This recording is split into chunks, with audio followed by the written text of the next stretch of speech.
Bonsoir, bonsoir, bonjour, c'est Congo News 24.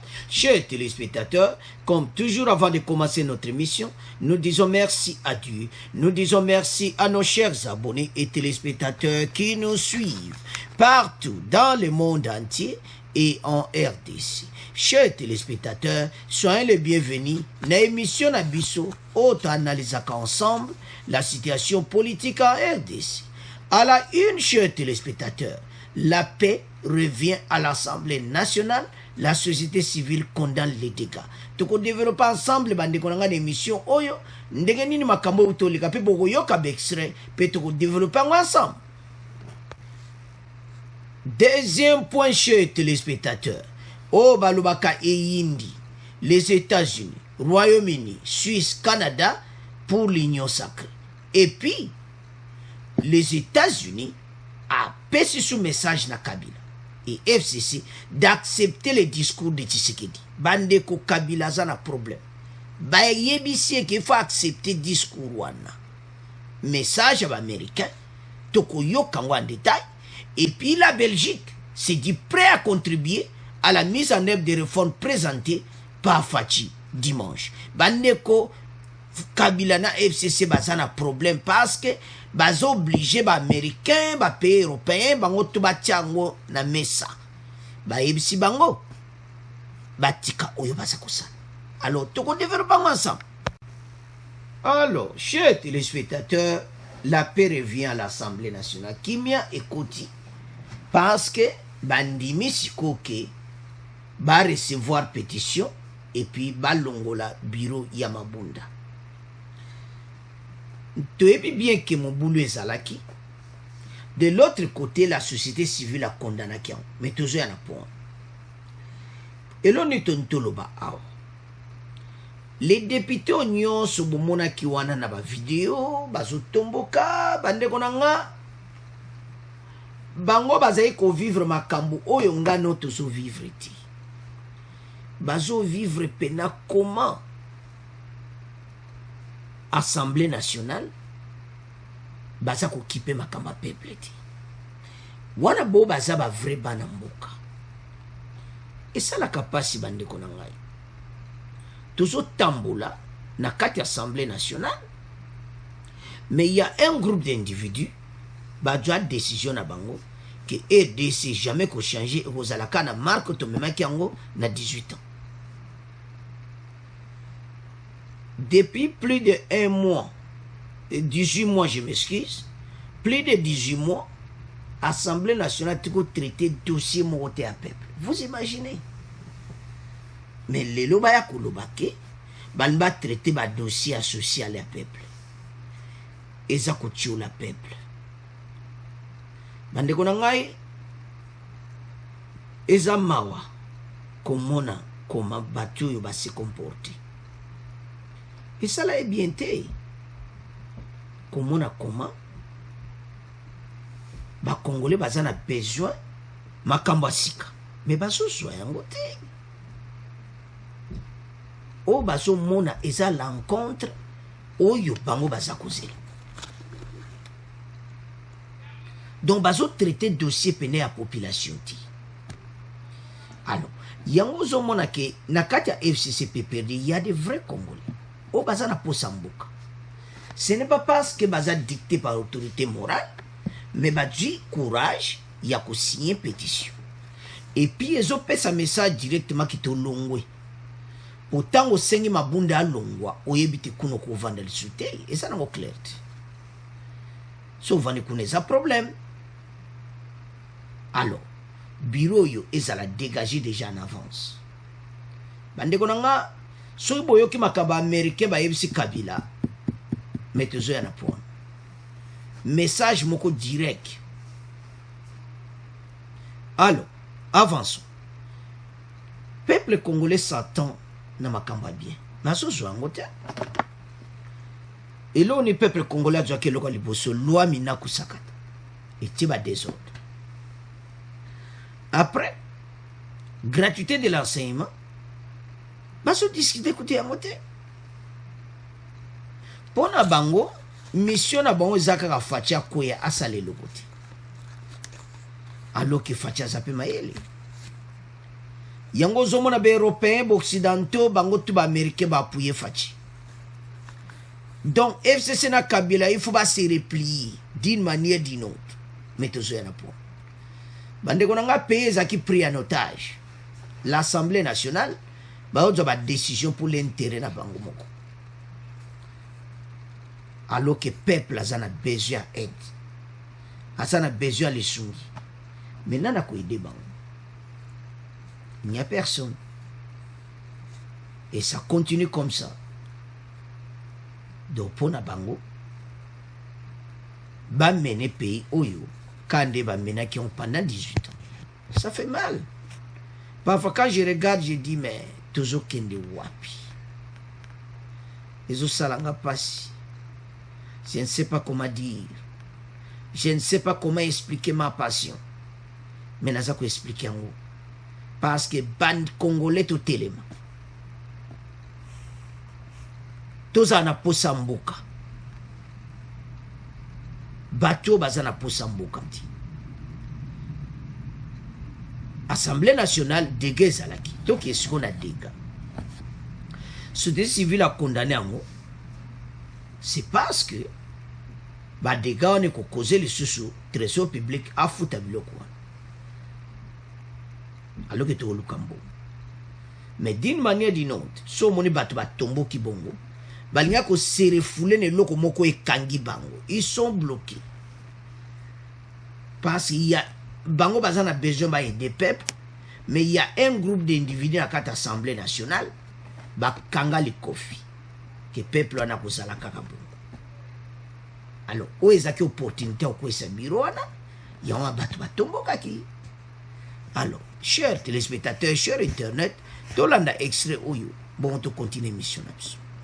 Les députés signataires des pétitions accusent le bureau de l'Assemblée nationale de vouloir renvoyer à plus tard les plénières devant statuer sur celle-ci. Bernard Kayumba est député national de la Panenko, parti membre du FCC et signataire d'une pétition initiée contre les bureaux de l'Assemblée nationale par les pro-Tshisekedi il y a plusieurs jours. Nous avons constaté qu'il y a eu des manœuvres dilatoires de la part du bureau de l'Assemblée nationale tendant à avancer le jour jusqu'à ce qu'il y ait clôture de la session et que les élus ne puissent pas statuer sur les dites pétitions. Voilà comment certains pétitionnaires sont fâchés de la position du bureau de l'Assemblée nationale actuelle parce qu'ils ont compris que le bureau voulait manigancer pour qu'il n'y ait pas de résultat sur les différentes pétitions signées par 264 députés nationaux. Ces heures ont toutefois laissé place à une plénière des pétitionnaires pro-Kabila à laquelle ont pris part 279 députés avec un bureau composé du plus âgé de l'Assemblée et de 2 plus jeunes députés. Le bureau des fêtes a fixé la prochaine plénière pour demain 10 décembre,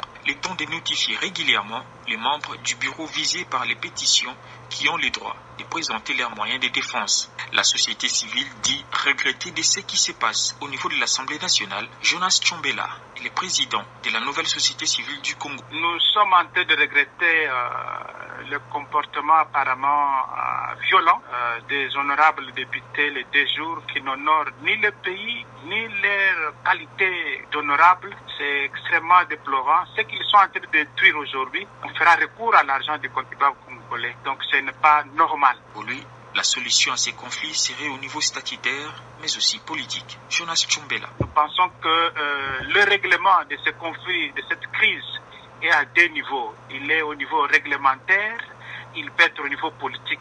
Il appartient à leurs leadership qui sont perchés, qui aujourd'hui sont en train de laisser la situation s'empirer au détriment des biens que nous avons chèrement. Il y a des voies de règlement de toutes ces questions prévues par les textes des lois de où il faut se référer. Et là... Alors, chers téléspectateurs, chers internautes, nous avons suivi. C'est-à-dire, bazaï ko gelé en haut pour Noël, congé à Noël et kangi nango, ba traité en haut, comme un boulot ko ya 2021.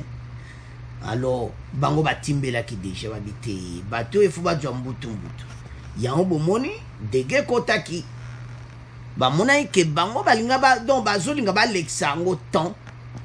Yango et katami mena que le 10 décembre bako voter départ Yamabunda. Parce que nombre de signatures est à trop.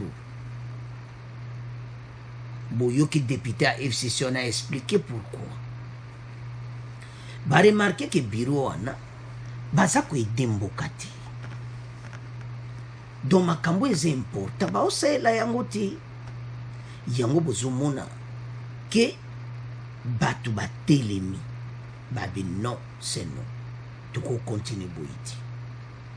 Alors bandeko na ngai soki batu batomboki il faut botala na pourquoi batomboki bo comprendre na souci na bango bandeko obi loko so bwana posa na ngwana epesa ka souci moko bona ebita do basa vraiment na souci nango.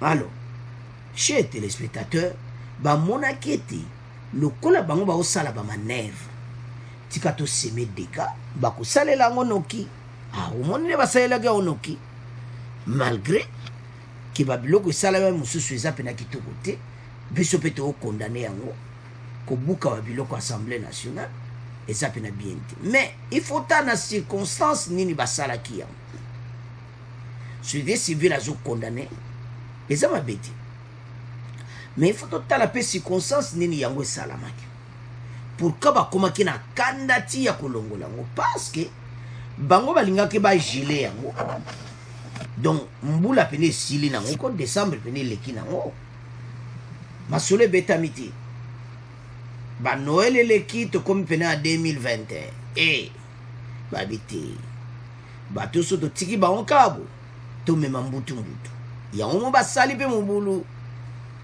Mais de l'autre côté, ça peut malamu tende ba condamner la société civile. Qu'il fallait pas passer là pour un pays, pour un air à pays. Mais pourquoi ça? Parce que bateau batam samboka pendant 18 ans. Batika koye ba souci à Congolais. Ça fait mal, hein, chers téléspectateurs, chers internet. Parfois on attend la vie mais bateau. Est-ce que vraiment bazana mon thème? Ils ont même pas le cœur. Parce que quelqu'un qui a le cœur, quand même, compassion, mon bout faisant. Mais FCCP perdait son talibagissement, on a bien abattu. Pas ni d'esprit à boui. Tu vas appeler le peuple congolais à Salabangota. Au bangon, tu vas avoir le peuple congolais d'impunité. Mais quand tu as besoin contre le peuple congolais, il y a nini. Vous savez l'impunité pendant 18 ans, vous n'avez le peuple. Mais les loyaux, l'Assemblée nationale, vous ne traitez même pas un seul dossier. Il y a cette population. Ce n'est pas possible. Ça fait du mal pour voir comment bateau batamusa kimboka. Les Congolais, ils ont passé. Bazana posa mboka. Mais sur la tali bateau, bazaï kotambusa yango mawa. Il n'y a rien. Les 18 et les Kaina ont Assemblée nationale a la dossier à peuple. Peuple a continué à souffrir des talibans. Alors, bande konangai, il fallait qu'à Moboulou ane salama. Tout sengi pe bolimbi si parce que il fallait pas abilo quoi normal mais salama. Et pas peuple. Parce que peuple il faut amona donc amona bango ba l'axe exemple. Mais le kola bango ba linga peuple te ba l'axe par exemple te ya Moboulou ane salamaki. Alors, bande konangai eza mawa. La EDC ils ont kende na makambo sika. Mais pour pénétrer bande konanga, il faut beaucoup de force et beaucoup d'énergie. Prions en Fachi et réforme et salamakito.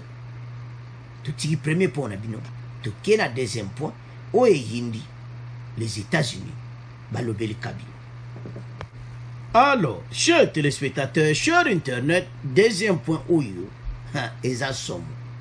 Toko kenango ndamu et puis toko yoka bexra oya confirmation oyo les États-Unis, le Royaume-Uni, la Suisse et le Canada pour l'Union sacrée.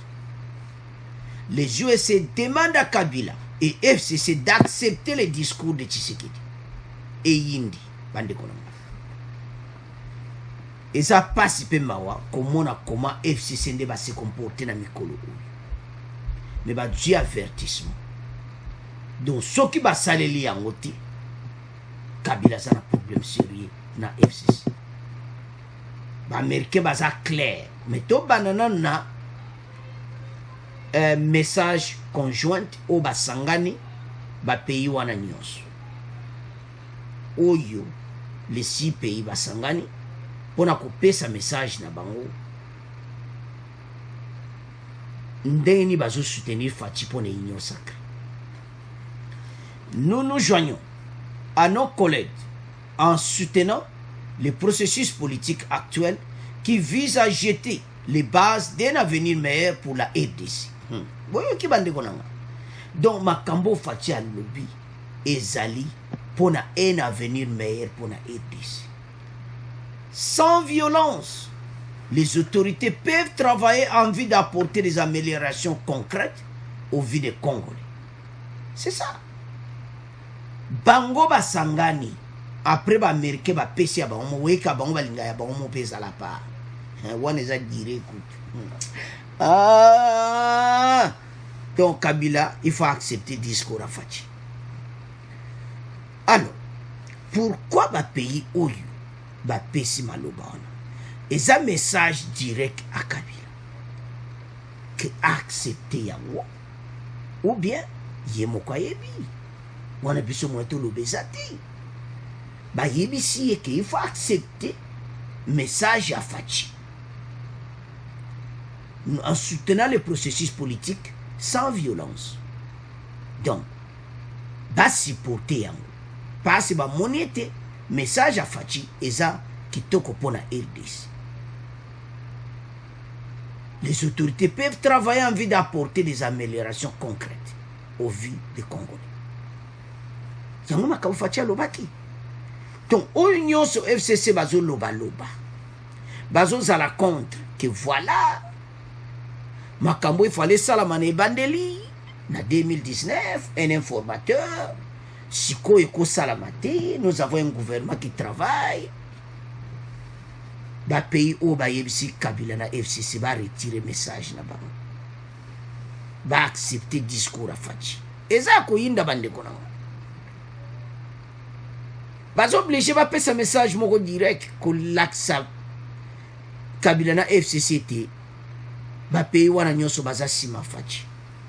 Donc décision Faci a joué za kitoko eza tana problème moko te eza tana mobulu moko te, c'est-à-dire bato bazolinga mobulu ba mesana mobulu bato bazolinga matata ba mesana matata parce que tout mon eloko tête on a problème ouais matata te Faci alobito sangana au sein de l'union sacrée travailler pour le peuple bon ma pewa yo mon mindele ba otalabi me bato basandingini moninga bengi to travailler ensemble pour l'union sacrée que ndenge bozai ko tambula eza malamu te bino bozai ko tala be intérêt na bino.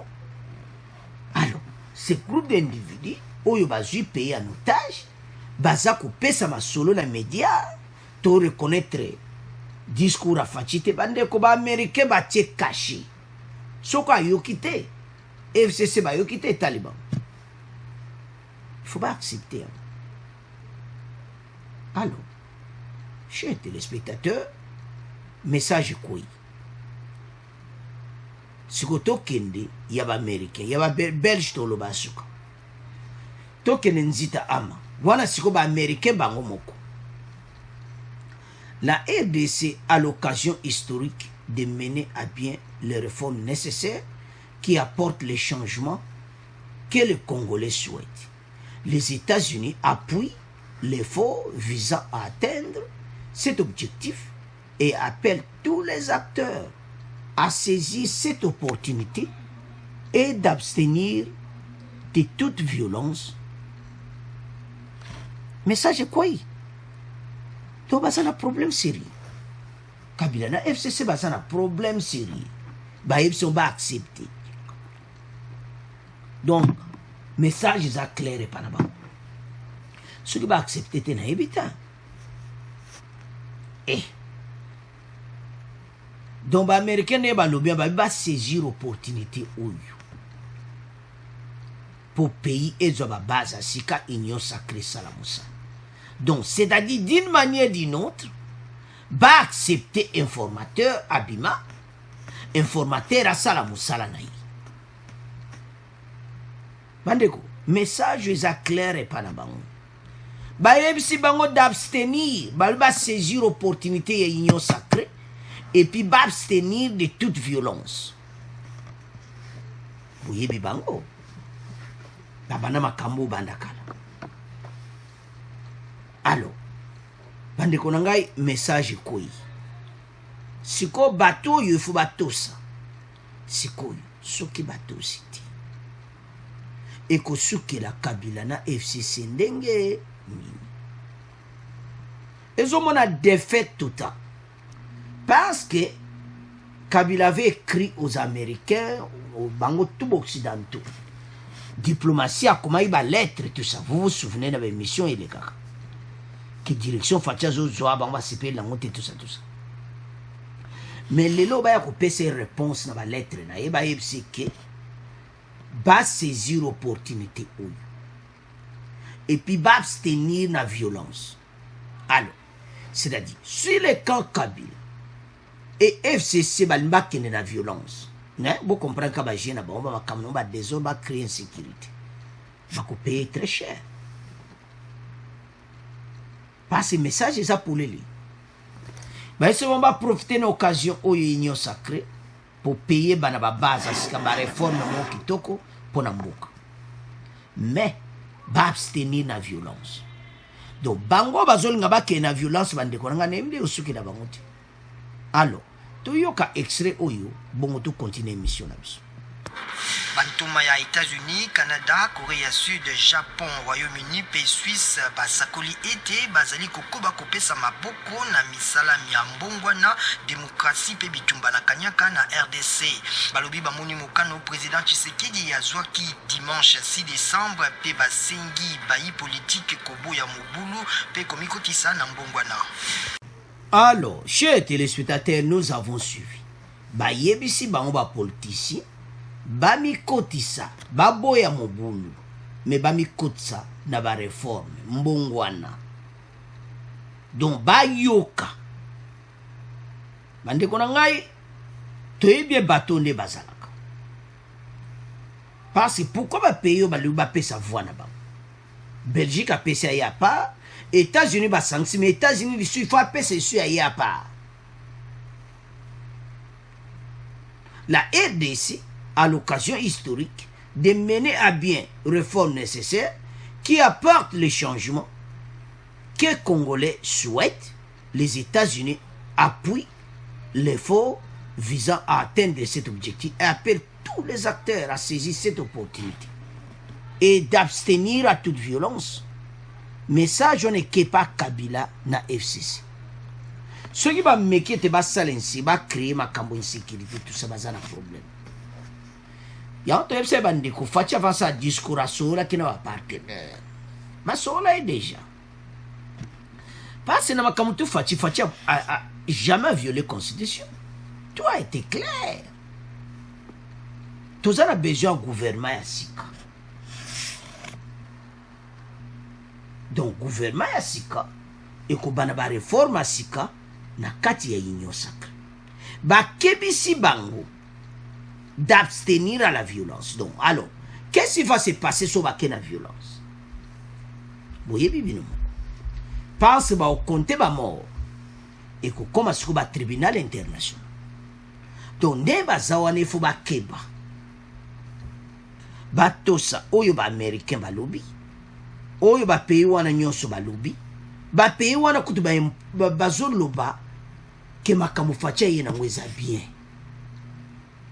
Donc, on va saisir l'opportunité wana. Mais ce qui va créer la violence, c'est comme quoi tout. Et que ce qui est là-bas, on dit. Bande konanga. Et que ce qui est là-bas, on m'a béi. Et belé ba okanga kanga ba on a prison. Pense ba kontaka ba tu violence ni boni. Alors, message des occasions bande quoi FCC ba Hollande mission. Va s'abstenir na baideo bazanango na o nyonso ba pesi na media mikolo oyo ko pesa na media koloba eti tokondima yango te gouvernement en place ezosala tant FCC azoloba bongo. Qu'est-ce que cela veut dire? Que le gouvernement ilunga ezofonctionne? Non. Conseil des ministres ezalaka le soutien. Ça dit, il n'y en a plus. Il faut pas comprendre yango. Et puis bayebisi a démissionné. Bango ba rejeté. Ba memi yango nde bazo raisonner. Mais ba pesi bango message. Et te ba accepté. Donc Ilunga a démissionné immédiatement. Parce que et comme étant oyo payer me ba réformation. Bandeko na ngai batu oyo batamusi mboka ndenge moko mawata. Pays etamusi na maboka batu oyo bazali na posa pays.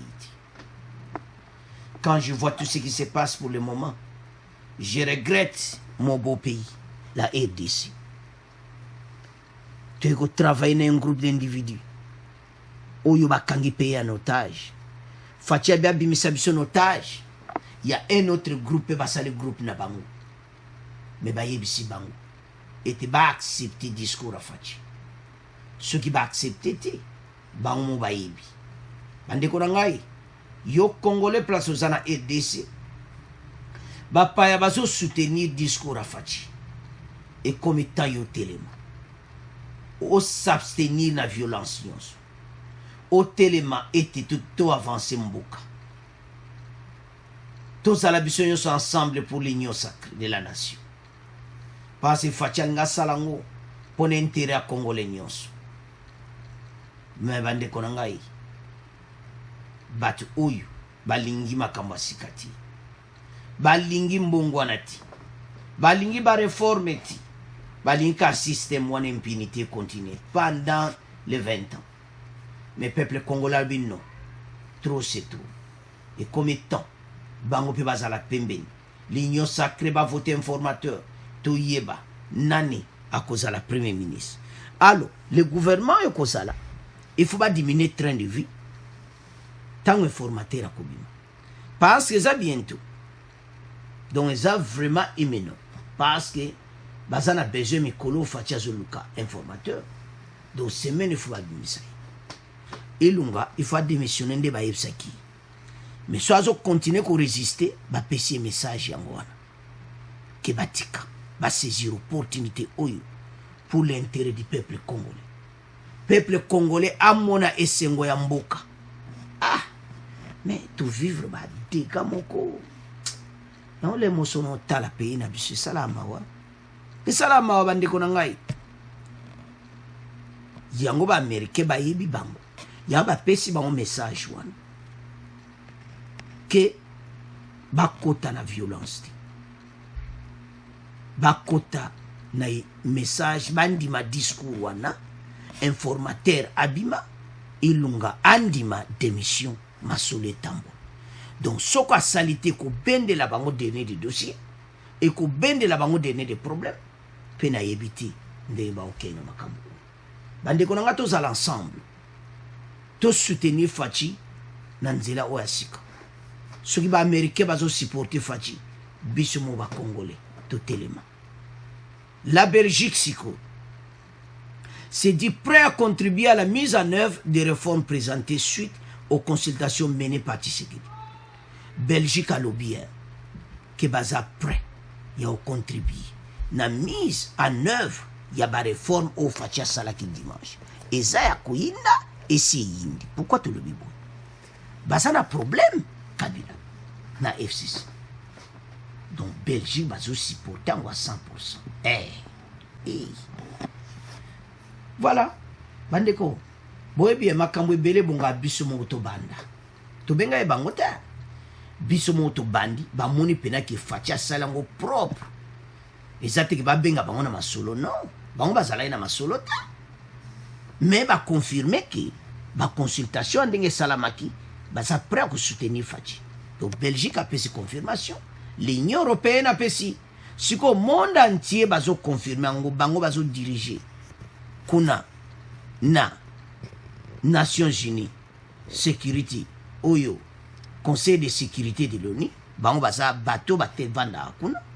bandimi ete basupporte faci na bareforme oyo union sacré yo sikoyo ya koboya oza na problème donc nazoyeba te ndeni kosukela bango alors bandeko na ngai